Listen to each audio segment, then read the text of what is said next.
Welcome to Jas simple cooking. இன்றைக்கி நாம் கோதுமை மாவில் இனிப்பு போண்டா எப்படி பண்ணுறதுன்னு பார்க்கலாம். போண்டா பண்ணுறதுக்காக முதல்ல வெல்லத்தை உரிக்கிடலாம். அதுக்காக நான் இங்கே ஒரு பாத்திரத்தில் 1/2 கப் வெல்லம் சேர்த்துருக்கேன். கூடவே 1/4 கப் தண்ணி சேர்த்துடலாம். சேர்த்துட்டு இப்போது நம்ம ஸ்டவ்வை ஆன் பண்ணிடலாம்.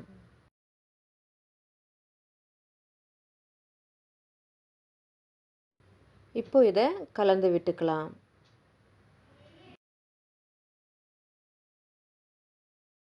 இப்போ இது நல்லா கொதித்து வெல்லம் எல்லாம் நல்லா கரைஞ்சிடுச்சு. இப்போ நாம் ஸ்டவ்வை ஆஃப் பண்ணிடலாம். இப்போ இதை இன்னொரு பாத்திரத்தில் வடிகட்டி வச்சிடலாம். இது இப்போ நல்லா ஆறட்டும். அதுக்கப்புறமா இப்போ மாவு பிசைய ஆரம்பிச்சிடலாம். அதுக்காக நான் இங்கே 2 வாழைப்பழம் எடுத்திருக்கேன். சின்ன சைஸ் பழமாக இருந்துச்சுன்னா 4 எடுத்துக்கோங்க. இப்போ பழத்தோட ஸ்கின்னை ரிமூவ் பண்ணிவிட்டு சின்ன சின்ன பீஸாக கட் பண்ணி ஒரு மிக்ஸி ஜாரில் சேர்த்துக்கலாம். பழத்தை மிக்ஸி ஜாரில் அரைக்காமல் மசிச்சு கூட சேர்த்துக்கலாம்.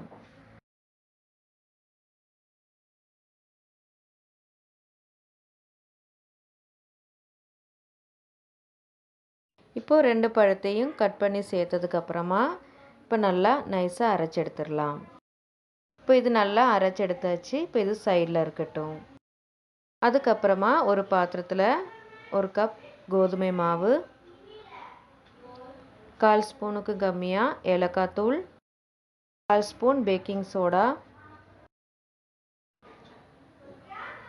1/4 ஸ்பூனுக்கு கம்மியாக உப்பு, அதுக்கப்புறமா நம்ம அரைச்சி வச்சுருக்கிற பழத்தை சேர்த்துடலாம்.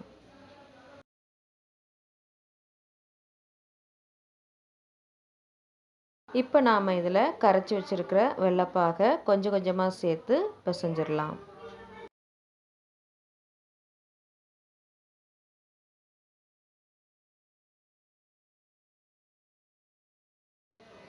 இப்போது கொஞ்சம் பிசைஞ்சதுக்கப்புறமா மறுபடியும் கொஞ்சம் சேர்த்துக்கிறேன்.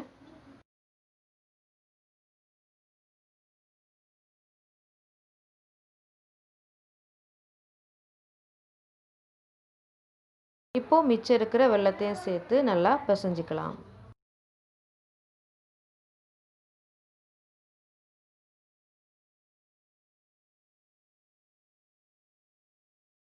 இப்போது எல்லா வெல்லப்பாகும் சேர்த்து நல்லா பிசைஞ்சாச்சு. தண்ணி கொஞ்சம் கம்மியாக இருக்குது. அதனால் நான் 3 ஸ்பூன் போல் தண்ணி சேர்த்துக்கிறேன். சேர்த்துட்டு நல்லா கலந்து விட்டுக்கலாம்.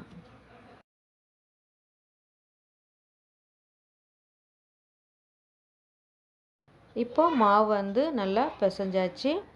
கன்சிஸ்டன்சி கரெக்டாக இருக்குது.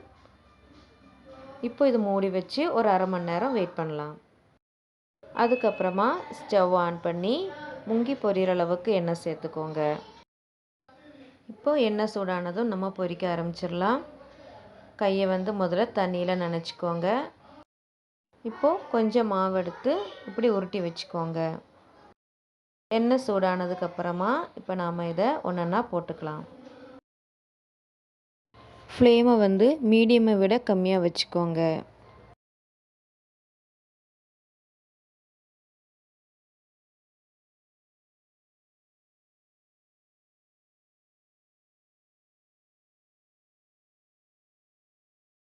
இப்போ 1 நிமிஷத்துக்கு அப்புறமா மெதுவாக திருப்பி போட்டுக்கலாம்.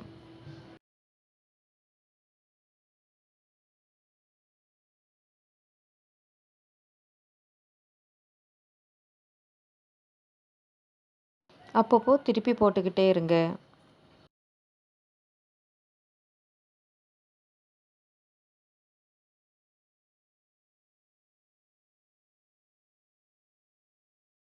இப்போது உள்ளே எல்லாம் நல்லா வெந்து எல்லாம் நல்லா ப்ரௌன் நிறமானதுக்கப்புறமா இப்போ நாம் எண்ணெயிலேருந்து எடுத்துடலாம்.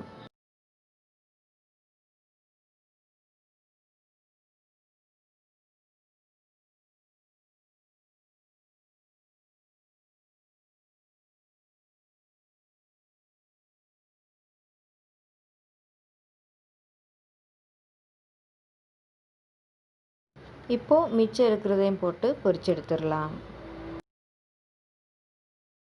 மிச்சம் இருக்கிற எல்லா மாவையும் பொரிச்செடுத்தாச்சு. அவ்வளோதான், கோதுமை மாவு இனிப்பு போண்டா ரெடி ஆயிட்டு.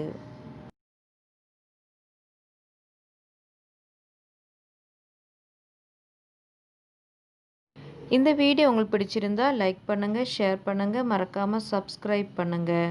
தேங்க்ஸ் ஃபார் வாட்சிங்.